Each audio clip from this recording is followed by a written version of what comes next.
Saptarishi YouTube channel ਦੇਖ ਰਹੇ ਦਰਸ਼ਕਾਂ ਨੂੰ ਪਿਆਰ ਭਰੀ ਸਤਿ ਸ੍ਰੀ ਅਕਾਲ। ਪਿਆਰੇ ਦਰਸ਼ਕੋ, ਸਾਡੇ ਲੇਖ ਸਾਡਾ ਮਾਣ ਪ੍ਰੋਗਰਾਮ ਤਹਿਤ ਅੱਜ ਮੈਂ ਤੁਹਾਨੂੰ ਇੱਕ ਨਾਮਵਰ ਸ਼ਖਸੀਅਤ ਨਾਲ ਮਿਲਾਉਣ ਜਾ ਰਿਹਾ ਜਿਨ੍ਹਾਂ ਨੇ ਪੰਜਾਬੀ ਸਾਹਿਤ ਦੇ ਖੇਤਰ ਵਿੱਚ ਬਹੁਤ ਵੱਡਾ ਉਪਰਾਲਾ ਕੀਤਾ ਹੈ। ਲਗਾਤਾਰ ਲਿਖ ਰਹੇ ਨੇ, ਕਾਲਮ ਨਵੀਸ ਨੇ। ਇਹਨਾਂ ਦੀ ਨਵੀਂ ਕਿਤਾਬ ਆਈ ਹੈ, ਆਓ ਆਪਣੀ ਪੀੜੀ ਹੇਠ ਸੋਟਾ ਫੇਰੀਏ। ਇਹ ਨੇ ਸ਼੍ਰੀਮਤੀ ਪ੍ਰਭਜੋਤ ਕੌਰ ਢਿੱਲੋਂ ਜੀ। ਮੈਡਮ ਸਤਿ ਸ੍ਰੀ ਅਕਾਲ। ਸਤਿ ਸ੍ਰੀ ਅਕਾਲ ਜੀ। ਅਸੀਂ ਇਸ ਕਿਤਾਬ ਸੰਬੰਧੀ ਤੁਹਾਡੇ ਨਾਲ ਵਿਚਾਰ ਚਰਚਾ ਕਰਦੇ ਹਾਂ। ਇਹ ਤੁਹਾਡੀ ਕਿਤਾਬ ਹੈ, ਆਓ ਆਪਣੀ ਪੀੜੀ ਹੇਠ ਸੋਟਾ ਫੇਰੀਏ। ਤੁਸੀਂ ਅੱਜ ਜੋਕੇ ਮਨੁੱਖ ਨੂੰ ਇਹ ਕਹਿਣ ਦੀ ਕੋਸ਼ਿਸ਼ ਕੀਤੀ ਹੈ, ਮੈਂ ਕਿਤਾਬ ਪੜ੍ਹਦਿਆਂ ਵੇਖਿਆ ਹੈ ਕਿ ਅਨੁਸਾਰ ਕਿ ਤੁਸੀਂ ਆਪਣੇ ਆਪ ਨੂੰ ਸਵੈ ਨੂੰ ਦੇਖੋ। ਅਸੀਂ ਅੱਜ ਦੀ ਤਾਰੀਖ ਦੇ ਵਿੱਚ ਲੋਕਾਂ 'ਚ ਸੈਂਕੜੇ ਗਲਤੀਆਂ ਕੱਢਦੇ ਹਾਂ ਪਰ ਆਪਣੇ ਅੰਦਰ ਨਹੀਂ ਝਾਤੀ ਮਾਰਦੇ। ਇਹ ਸੰਕਲਪ ਤੁਹਾਨੂੰ ਕਿੱਦਾਂ ਲੱਗਿਆ? ਤੁਸੀਂ ਕੀ ਕਹਿਣਾ ਚਾਹਿਆ ਇਸ ਰਾਹੀਂ? ਮੈਂ ਇਹ ਜਿਹੜੇ ਜਿੰਨੇ ਵੀ ਆਰਟੀਕਲ ਇਹਦੇ ਵਿੱਚ ਲਿਖੇ ਨੇ ਜਾਂ ਮੈਂ ਨਿਊਜ਼ਪੇਪਰਸ ਦੇ ਵਿੱਚ ਵੀ ਦਿੰਦੀ ਹਾਂ, ਕਿਉਂਕਿ ਮੈਨੂੰ ਇਹ ਲੱਗਿਆ ਕਿ ਜਦੋਂ ਵੀ ਅਸੀਂ ਕਿਸੇ ਦਫ਼ਤਰ 'ਚ ਜਾਂਦੇ ਹਾਂ ਜਾਂ ਅਸੀਂ ਸਰਕਾਰ ਵੱਲ ਦੇਖਦੇ ਹਾਂ, ਮੈਨੂੰ ਇਹ ਅਹਿਸਾਸ ਹੋਇਆ ਕਿ ਜੇ ਅਸੀਂ ਸਰਕਾਰ ਬਣਾਈ ਆ ਤੇ ਉਹ ਅਸੀਂ ਚੁਣੀ ਆ ਜੀ। ਜਦੋਂ ਅਸੀਂ 5 ਸਾਲ ਉਹਨੂੰ ਕ੍ਰਿਟੀਸਾਈਜ਼ ਕਰਦੇ ਹਾਂ ਜੀ ਤੇ ਕ੍ਰਿਟੀਸਾਈਜ਼ ਕਰਕੇ ਮੈਨੂੰ ਇਹ ਲੱਗਿਆ ਕਿ ਨਹੀਂ, ਜੇ ਅਸੀਂ ਉਦੋਂ ਵੋਟ ਚੰਗੀ ਤਰ੍ਹਾਂ ਸੋਚ ਕੇ ਪਾਈ ਹੁੰਦੀ ਜੀ ਤੇ ਸਾਨੂੰ ਅੱਜ ਅੱਖਾਂ 'ਚ ਜਿਹੜਾ ਪੰਜਾਬੀ ਦਾ ਇੱਕ ਬਹੁਤ ਅੱਖਾਂ 'ਚ ਘਸੁੰਨ ਦੇ ਕੇ ਨਾ ਹੁੰਦੇ ਜੀ ਹੈ ਨਾ। ਤਾਂ ਉਹਦਾ ਕਰਕੇ ਮੈਂ ਜਿੰਨੇ ਵੀ ਆਰਟੀਕਲ ਲਿਖੇ ਹੈਗੇ ਕਿ ਮੈਂ ਉਹਦੇ ਵਿੱਚ ਇੱਕੋ ਹੀ ਪ੍ਰੈਸ਼ਰ ਰੱਖਿਆ ਹੈਗਾ ਆ ਜਾਂ ਇੱਕੋ ਹੀ ਸੋਚ ਰੱਖੀ ਆ ਕਿ ਅਸੀਂ ਦੂਜੇ ਨੂੰ ਕਹਿਣ ਤੋਂ ਪਹਿਲਾਂ ਜਿਹੜੀਆਂ ਅਸੀਂ ਆਪਣੇ ਕੰਮ ਕਰਨੇ ਆ ਅਸੀਂ ਉਹ ਦੇਖ ਲਈਏ ਕਿ ਅਸੀਂ ਕਿਸ ਤਰ੍ਹਾਂ ਕਰਦੇ ਆ। ਜੇ ਅਸੀਂ ਸਰਕਾਰ ਚੰਗੀ ਬਣਾਵਾਂਗੇ ਸਾਨੂੰ ਪ੍ਰਸ਼ਾਸਨ ਚੰਗਾ ਮਿਲੇਗਾ ਜੀ। ਜੇ ਪ੍ਰਸ਼ਾਸਨ ਚੰਗਾ, ਸਾਡੀਆਂ ਬਹੁਤ ਸਾਰੀਆਂ ਸਮੱਸਿਆਵਾਂ ਜਿਹੜੀਆਂ ਆਟੋਮੈਟਿਕਲੀ ਹੱਲ ਹੋ ਜਾਂਦੀਆਂ, ਚਾਹੇ ਉਹ ਸੋਸ਼ਲ ਨੇ, ਚਾਹੇ ਉਹ ਕੋਈ ਕਿਸੇ ਵੀ ਵਰਗ ਦੇ ਵਿੱਚ ਆਉਂਦੀਆਂ, ਚਾਹੇ ਪ੍ਰਦੂਸ਼ਣ ਦੀਆਂ ਹੈਗੀਆਂ ਨੇ, ਚਾਹੇ ਆਵਾਜ਼ ਪ੍ਰਦੂਸ਼ਣ ਦੀਆਂ, ਚਾਹੇ ਪਾਣੀ ਦਾ ਪ੍ਰਦੂਸ਼ਣ ਹੈਗਾ, ਜਾਂ ਰਿਸ਼ਵਤਖੋਰੀ ਆ, ਭ੍ਰਿਸ਼ਟਾਚਾਰ ਹੈ। ਉਹ ਸਾਰੀਆਂ ਚੀਜ਼ਾਂ ਜਿਹੜੀਆਂ ਸਾਡੀ ਇੱਕ ਗਲਤੀ ਦਾ ਕਰਕੇ ਸਾਰਾ ਕੁਝ ਸਾਨੂੰ ਭੁਗਤਣਾ ਪੈ ਰਿਹਾ, ਉਹ ਹੈ ਜਦੋਂ ਅਸੀਂ ਵੋਟ ਪਾਉਂਦੇ ਆ ਜੀ। ਵੋਟ ਦੀ ਸਹੀ ਜਿਹੜੀ ਵਰਤੋਂ ਅਸੀਂ ਨਹੀਂ ਕਰਦੇ ਜੀ। ਕਹਿਣ ਤੋਂ ਭਾਵ ਹੈ ਕਿ ਅਸੀਂ ਸਵੈ ਜਾਗਰੂਕ ਹੋਈਏ ਤਾਂ ਬਹੁਤ ਸਾਰੀਆਂ ਸਮੱਸਿਆਵਾਂ ਸਾਡੀਆਂ ਹੱਲ ਹੋਣਗੀਆਂ। ਤੁਸੀਂ ਮੈਮ ਸਮਾਜ ਦੀ ਇੰਨੀ ਚਿੰਤਾ ਕਰਦੇ ਹੋ, ਤੁਹਾਡੀਆਂ ਲੇਖਣਾਂ 'ਚ, ਤੁਹਾਡੇ ਆਰਟੀਕਲਾਂ 'ਚ ਤੁਸੀਂ ਲਗਾਤਾਰ ਅਸੀਂ ਦੇਖਦੇ ਹਾਂ, ਪੜ੍ਹਦੇ ਹਾਂ ਤੁਹਾਨੂੰ, ਉਹਦੇ ਵਿੱਚ ਚਿੰਤਾ ਕਰਦੇ ਹੋ। ਇਹਦੇ ਪਿੱਛੇ ਕਾਰਨ ਕੀ ਹੈ? ਕਿ ਤੁਹਾਨੂੰ ਪੇਰੈਂਟਸ ਤੋਂ ਬਚਪਨ ਤੋਂ ਕੋਈ ਇਹੋ ਜਿਹੀ ਪਰਿਵਾਰਿਕ ਗੁੜਤੀ ਮਿਲੀ ਹੈ ਜਿਸ ਦੇ ਕਰਕੇ ਤੁਸੀਂ ਲਗਾਤਾਰ ਇਸ ਵਿਰੁੱਧ ਸੰਘਰਸ਼ ਵਿੱਢਿਆ ਹੋਇਆ ਕਿ ਸਮਾਜ ਨੂੰ ਜਿਉਂਦੇ ਜੀ ਜਿੰਨਾ ਮੈਂ ਦੇ ਸਕਾਂ, ਸੰਵਾਰ ਸਕਾਂ, ਉਹ ਕੋਸ਼ਿਸ਼ ਤੁਹਾਡੀ ਲਗਾਤਾਰ ਅਸੀਂ ਲੇਖਣੀ 'ਚੋਂ ਵੇਖ ਰਹੇ ਹਾਂ? ਬਿਲਕੁਲ। ਮੇਰਾ ਜਿਹੜਾ ਪਰਿਵਾਰ ਹੈ ਜਿਹਨੂੰ ਬੇਸਿਕਲੀ ਅਸੀਂ ਦੇਖਦੇ ਹਾਂ ਦਾਦਕੇ ਔਰ ਨਾਨਕੇ ਜੀ। ਮੇਰੇ ਨਾਨਕੇ ਜਿਹੜੇ ਨੇ ਵੈਲ ਐਜੂਕੇਟਡ ਹੈਗੇ ਨੇ ਜੀ। ਮੇਰੇ ਜਿਹੜੇ ਮਦਰ ਨੇ ਉਹ ਵੀ ਐਜੂਕੇਟਡ ਨੇ। ਉਹਨਾਂ ਨੇ ਮੇਰੇ ਖਿਆਲ 1952-53 ਦੇ ਵਿੱਚ ਹੈਲਥ ਡਿਪਾਰਟਮੈਂਟ ਦੇ ਵਿੱਚ ਜੌਬ ਜੁਆਇਨ ਕੀਤੀ ਸੀ, ਜਦੋਂ ਕਿ ਲੜਕੀਆਂ ਨੂੰ ਉਦੋਂ ਮੇਰਾ ਖਿਆਲ ਪ੍ਰਾਇਮਰੀ ਕਰਨੀ ਵੀ ਬਹੁਤ ਔਖੀ ਸੀਗੀ। ਉਦੋਂ ਉਹਨਾਂ ਨੇ ਕੀਤੀ, ਜੌਬ ਜੁਆਇਨ ਕੀਤੀ ਸੀ। ਜਿਹੜਾ ਮੇਰਾ ਦਾਦਕਾ ਪਰਿਵਾਰ ਹੈ ਉਹ ਵੀ ਵੈਲ ਐਜੂਕੇਟਡ ਹੈ। ਮੇਰੇ ਦਾਦਾ ਜੀ ਪੜ੍ਹੇ ਹੋਏ ਸੀ। ਮੇਰੇ ਦਾਦੀ ਜੀ ਜਿਹੜੇ ਨੇ ਉਹ ਆਪਣੇ ਟਾਈਮ ਦੇ ਵਿੱਚ ਮਿਡਲ ਪਾਸ ਸੀਗੇ ਜੀ। ਔਰ ਮੇਰੇ ਫਾਦਰ ਹੋਣੀ 4 ਬ੍ਰਦਰ ਨੇ, ਚਾਰੇ ਐਜੂਕੇਟਡ ਨੇ, ਅੱਛੀਆਂ ਜੌਬਸ ਦੇ ਨੇ। ਮੇਰੇ ਫਾਦਰ ਐਜੂਕੇਸ਼ਨ ਡਿਪਾਰਟਮੈਂਟ ਵਿੱਚ ਸੀ, ਬਲਾਕ ਐਜੂਕੇਸ਼ਨ ਰਹੇ ਨੇ, ਹੈੱਡ ਮਾਸਟਰ ਬੜੀ ਦੇਰ ਰਹੇ ਨੇ। ਮਦਰ ਮੇਰੇ ਹੈਲਥ ਡਿਪਾਰਟਮੈਂਟ ਵਿੱਚ ਨੇ, ਜਿੱਦਾਂ ਮੈਂ ਤੁਹਾਨੂੰ ਪਹਿਲਾਂ ਦੱਸ ਚੁੱਕੀ ਹਾਂ। ਔਰ ਜਿਹੜਾ ਸਾਡਾ ਘਰ ਦਾ ਮਾਹੌਲ ਸੀਗਾ ਉਹ ਬੜਾ ਖੁੱਲ੍ਹਾ ਸੀਗਾ। ਔਰ ਸਾਨੂੰ ਇੱਕੋ ਚੀਜ਼ ਜਿਹੜੀ ਮੈਂ ਆਪਣੇ ਦਾਦਕਿਆਂ ਦੇ ਵਿੱਚ ਜ਼ਿਆਦਾ ਦੇਖੀ, ਕਿਉਂਕਿ ਜ਼ਿਆਦਾ ਦਾਦਕਿਆਂ ਦਾ ਹੀ ਪ੍ਰਭਾਵ ਹੁੰਦਾ ਜੀ, ਉਹ ਮੈਂ ਦੇਖਿਆ ਕਿ ਮੇਰੇ ਬਾਬਾ ਜੀ ਵੀ ਜਿਹੜੇ ਸੀਗੇ, ਦਾਦਾ ਜੀ ਸੀ, ਉਹ ਫੈਸਲੇ ਕਰਨ ਜਾਂਦੇ ਸੀਗੇ ਇਲਾਕੇ ਦੇ ਵਿੱਚ। ਉਹਨਾਂ ਦਾ ਫੈਸਲਾ ਕਦੇ ਕਿਸੇ ਨੇ ਬਦਲਿਆ ਨਹੀਂ ਸੀ।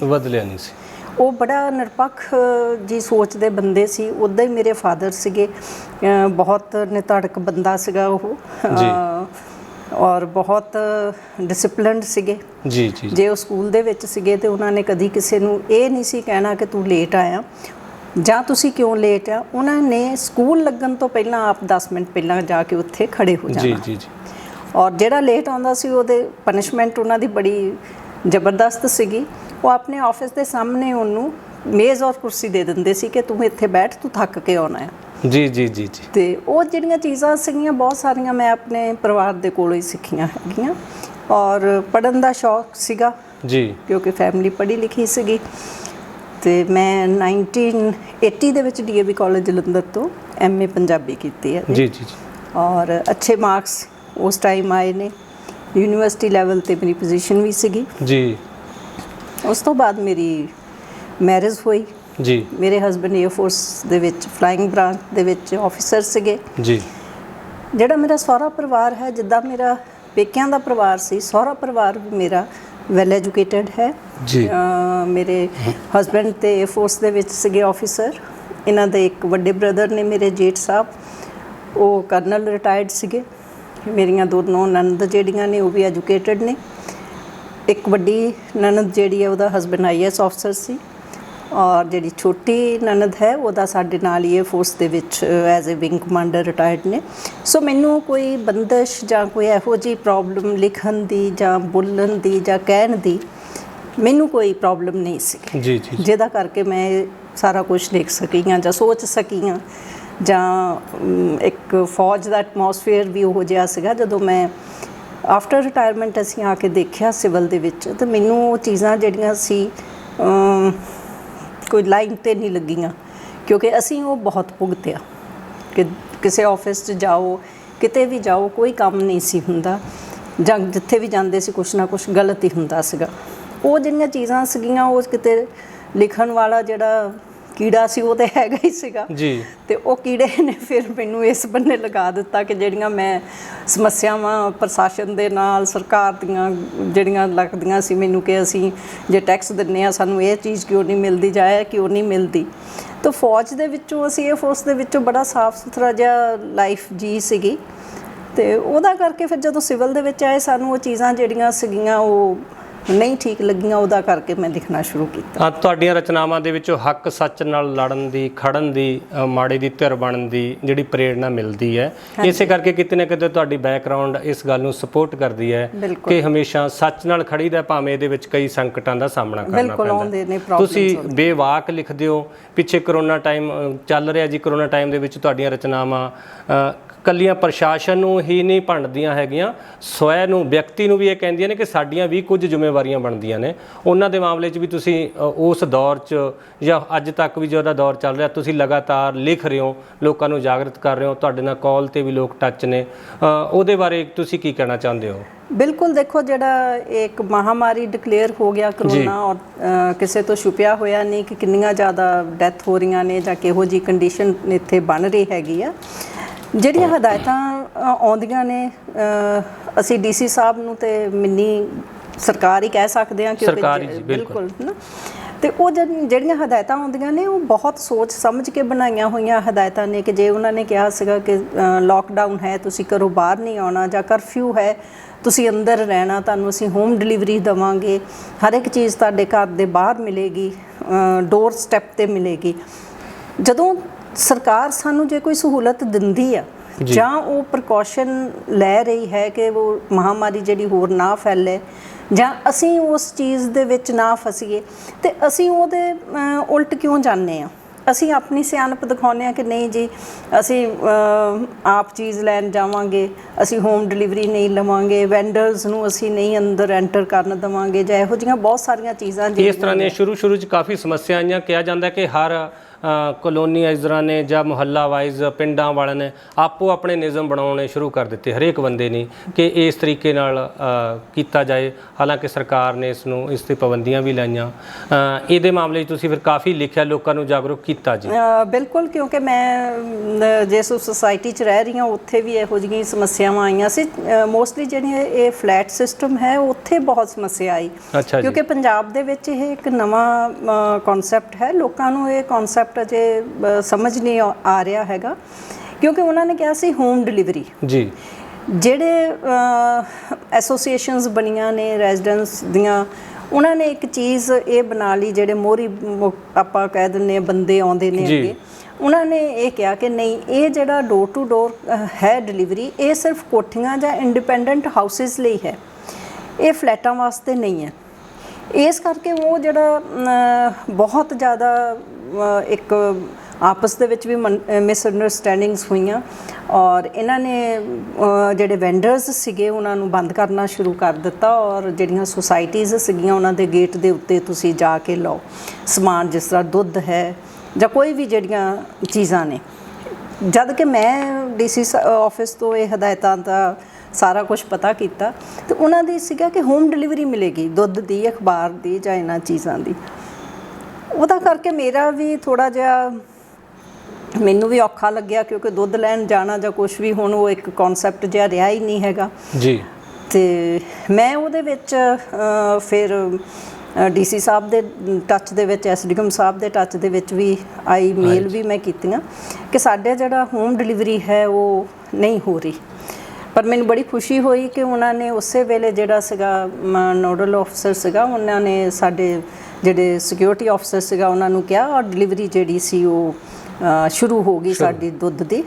ਤੇ ਅਸੀਂ ਤਕਰੀਬਨ 3-4 ਘਰ ਸੀਗੇ, ਬਾਕੀ ਪੂਰੀ ਸੁਸਾਇਟੀ ਜਿਹੜੀ ਸੀ ਉਹ ਸਾਡੇ ਅਗੇਂਸਟ ਸੀਗੀ ਜੀ। ਪਰ ਮੈਂ ਉਹਦੀ ਪਰਵਾਹ ਨਹੀਂ ਕੀਤੀ। ਮੈਂ ਇੱਕੋ ਹੀ ਉਹਨਾਂ ਨੂੰ ਕਹਿੰਦੀ ਸੀ ਕਿ ਮੈਂ ਡੀਸੀ ਸਾਹਿਬ ਦੇ ਆਫਿਸ ਦੇ ਵਿੱਚੋਂ ਇਹ ਹਦਾਇਤਾਂ ਲਈਆਂ, ਮੈਨੂੰ ਜਿਸ ਦਿਨ ਡੀਸੀ ਸਾਹਿਬ ਕਹਿਣਗੇ ਜੀ ਤੁਸੀਂ ਮੈਨੂੰ ਡੀਸੀ ਸਾਹਿਬ ਦੀਆਂ ਹਦਾਇਤਾਂ ਲਿਆ ਦਿਓ ਕਿ ਹੋਮ ਡਿਲੀਵਰੀ ਨਹੀਂ ਹੋਏਗੀ, ਮੈਨੂੰ ਦੁੱਧ ਗੇਟ ਦੇ ਉੱਤੋਂ ਜਾ ਕੇ ਲੈਣ ਜਾਣਾ ਚਾਹੀਦਾ, ਮੈਂ ਉਹਨਾਂ ਹਦਾਇਤਾਂ ਦੀ ਪਾਲਣਾ ਕਰੂੰਗੀ।